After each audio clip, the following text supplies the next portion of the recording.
For me, decolonising is a process of sort of being taught how to think rather than what to think. Decolonising to me is a project of love to do away with a project of hate, which was colonisation. Actively resisting and questioning colonial power structures and legacies. Having the opportunity to engage with different worldviews.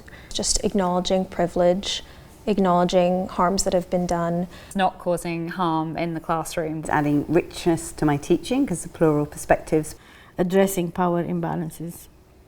So decolonising is a scary word because people immediately think about colonies and history, and so why is that relevant now? But actually the legacy of that is completely relevant in terms of how society is structured, how psychology is thought about, what theories we teach. And so decolonising is really thinking about those assumptions and where our knowledge comes from. So I think it's important to keep in mind that the decolonisation isn't about saying one approach is right and the other is wrong. It is about recognizing that one worldview, one way of doing things, one way of producing knowledge has been historically imposed on other worldviews, other ways of understanding experiences. And so decolonisation, one of the main aims of decolonisation in my perspective, is to firstly recognize that and then put in place strategies and tools that offset that imbalance, so that marginalised or silent voices about different worldviews, different ways of producing knowledge are also heard and are also taught. So decolonisation is about power. It's about some voices being privileged and that knowledge being what's taught and what's known, whereas for that to happen, other voices are subjugated and other knowledges are ignored. And what decolonisation does is it brings that back. So historically, psychology has been built on kind of a very small amount of voices, which have been white, Western, male-centric. And there's only kind of, that limits the generalisability of what we know to kind of our whole population. I think we live in a multicultural society, and I think we need knowledge systems and a thought that kind of reflects that in a way. Like, I think colonial European thought has kind of added to my identity crisis. I feel like coming to this university led me to have a breakdown of identity, because I couldn't see myself in literature, I couldn't see myself in the lecturers, I couldn't see myself in what we were getting taught. And I really did break down. And so I feel like decolonisation to me is about like reinforcing like who I am and where I belong and seeing that. And that was a very different experience from back home until I got here. Yeah, I agree. Like for me, a lot of my undergrad, postgrad, all of that, whatever I read, it felt like it did not reflect the reality I saw around me. And I just kept questioning, is there something in the way that I observe that is incorrect? Or is it just that the knowledge that we learn is just so deeply rooted in their culture that when we try to transfer it to ours, it makes sense a lot of times because there are a lot of universalities, but at the same time there's so many differences that it just becomes apparent that we need to know more, and we need to know more specifically. I mean, I always think about like the weird acronym. Yeah. And in psychology and basically every other scientific discipline, all of our research is being conducted on and by Western educated men normally. And so I feel like there's not very much a conversation about how that then influences the research output and the theories that we're learning about, and how those aren't necessarily applicable to a majority of the country. We're not only going to be, as psychologists, treating white men. And so we have to learn then how all of the different nuances and the differences and how they present and how things show up in the real world. And, you know, I think psychology, we want to study and understand the human mind and the human psyche, but I don't think a lot of people realize that, you know, there's an asterisk next to that, and it's like, well, it's normally the white people, Yeah. you know? And it's really interesting that you guys brought up weird, because I have quite a few issues with the entire concept itself, because then we have weird, which is Western, educated, industrialized, and developed, right? And then we group the entire East and the global South into non-weird. And I have issues with that, because also, so this is what happened in class, right? So we discuss weird populations and research with weird populations and non-weird populations. And in the lecturer goes on to say, people from weird countries are often very analytical and logical, whereas people from non-weird samples are very holistic.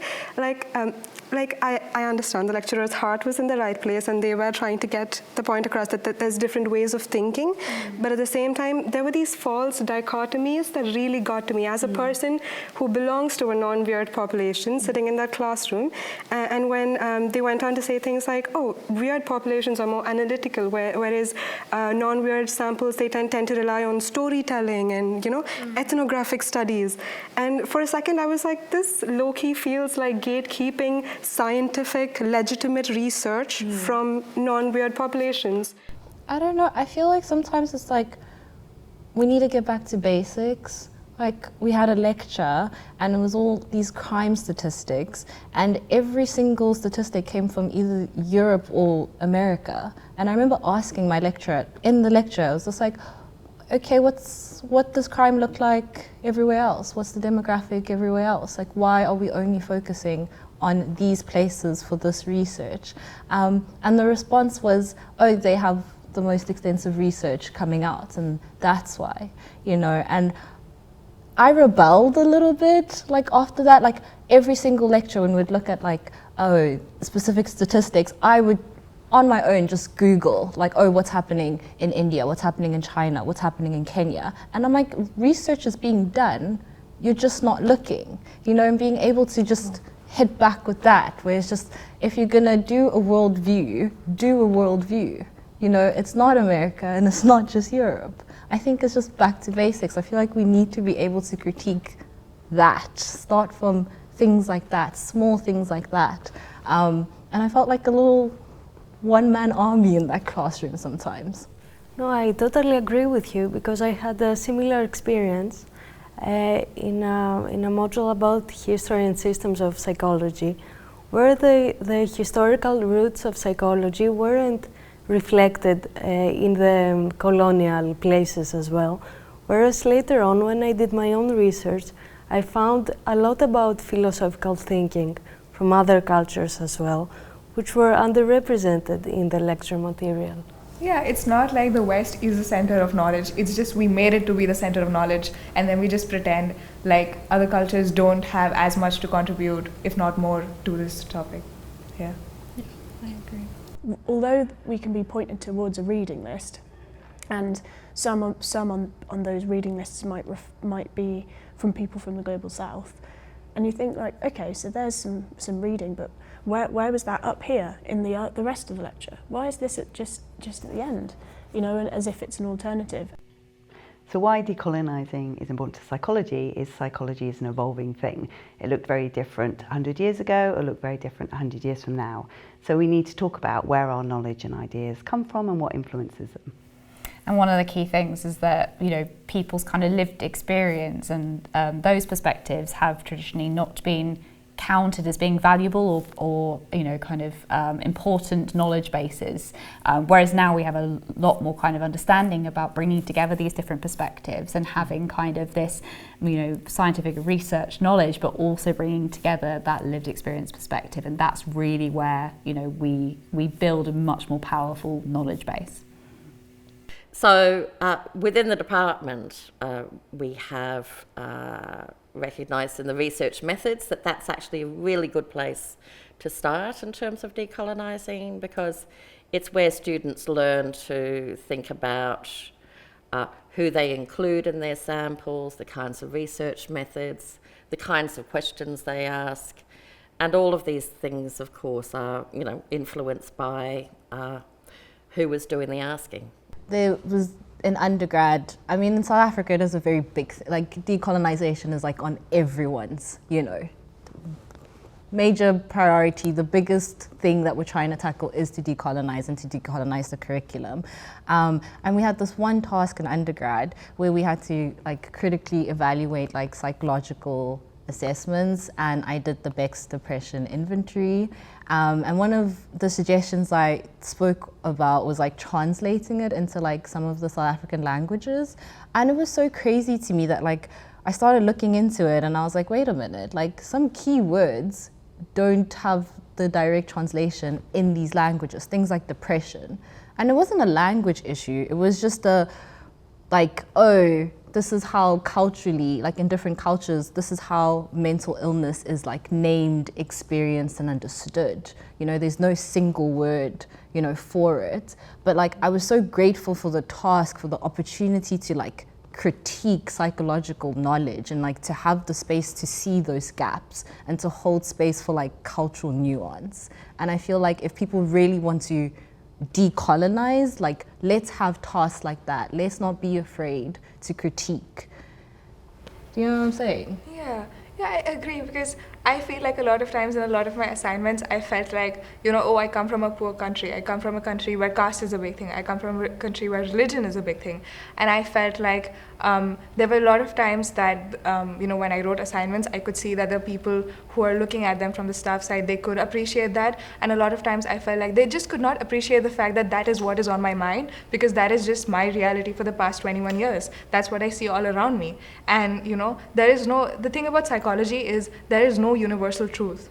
Everybody, you know, and because there is no Indian, right? There are different types of Indian within India. It's like psychology in India is mostly for people who are, you know, the upper classes, you know, and we don't even have psychology for people who are poor or come from different backgrounds, because we borrow our psychology from here.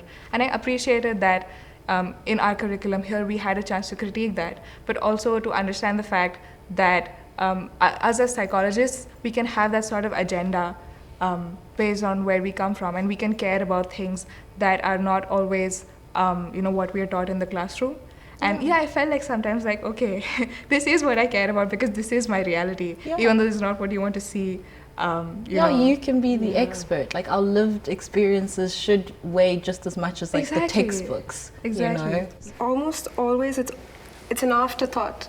It's not a part of the classroom discussion, because I feel like that stems from this fear of discomfort, but decolonization is supposed to be uncomfortable. It's never comfortable, because we're dealing with history that's not very nice to look back on, right? And also something that comes up often for me is that I come from a country that has a very, very complicated past with the UK, right? And like there's still colonial hangover that we are still reeling and recovering from, because when you look at our education system back in India, it's still the education system that the British brought in, and certain things have been drilled into us, and it hasn't changed much, like, you know, submission to authority, rote learning, memorization. So back then it worked because they were just trying to produce bureaucrats that would listen to authority figures. And then I get here, and then we're asked to think critically. We're asked to critically evaluate and engage with material, but it's never taught to us, right? And it's never encouraged within the classroom. We're just expected to know already. But we don't come from systems like that, unfortunately. That's so interesting, because it's like you're seeing the colonization and the imperialism in your experience in the place where you come from, where that's been imposed. And then it's kind of being mirrored in academia. It's those uncomfortable questions and those conversations where we learn and we grow. I think maybe it's okay to stay with the discomfort when we think about decolonization, or when we are asking ourselves, you know, what can I do? What does this mean? Or I want to, but actually, is it relevant? Why should I think about it? I think it's important to be able to stay with the discomfort a bit. We don't have to have the answers straight away. We have to be able to stay with the discomfort and to have those critical conversations with each other, with the students and with our students and colleagues. You start to become really motivated because it's interesting, and it's, you know, you learn things, and, you know, I think as academics we're curious. if you can kind of embrace that idea that as academics we really love knowing that we don't know stuff and learning stuff, then that can make it actually, a more enjoyable process. And I really wish that people could see it as that kind of enjoyable process and not feel too anxious about it. A lot of it, of course, we come here to study and to learn how people do it here. But of course, it would be really helpful if the lecturers can include our background, where we come from, when we are studying, so that we can have merging of the two cultures, merging of the two worlds, and we can all create an understanding, which I think it is there in a lot of psychology that's not mainstream, but we can just bring it into mainstream psychology. We can bring it into our classes where we create new understandings of psychology ourselves as students, rather than waiting on another paper to come in or another expert to come in. Or just to be limited by discussing those things between us students and never get to the lecturers' ears. Yeah, because there's amazing things happening in like the global south in psychology, and I wish there was this like organic, the same way we're here to learn, from the institution, let the institution learn from us. And one of the things I've really enjoyed with students knowing this is something that I'm interested in is they will often come and share stories of things that they know, and it's that continued learning that you have as well. Some of the things that I've always thought of as psychology and kind of taken for granted, then the students come, oh, there's this other idea about that, or they'd read an article, sharing articles, and that in itself is very decolonising, in that you're not standing at the front as this expert lecturer who knows everything and imparting your wisdom, but actually it is that collaborative process which adds to your own knowledge and learning as well, which is lovely. I think the key thing is really working together and thinking about kind of as a department how we can decolonise our teaching across different levels. So thinking about it from a course level, from a unit level, from a classroom level, assessments. And to do that, we do need to work together and bring in lots of different strategies and insights and knowledge bases to be able to do that. I think one of the other things that's really important to me is that we can be thinking about this too in terms of our wider responsibilities as academics. So some of us are editors on journals, some of us organise conferences, or we're part of other professional organisations. And so there is something about being able to be a voice in all of those kinds of forums.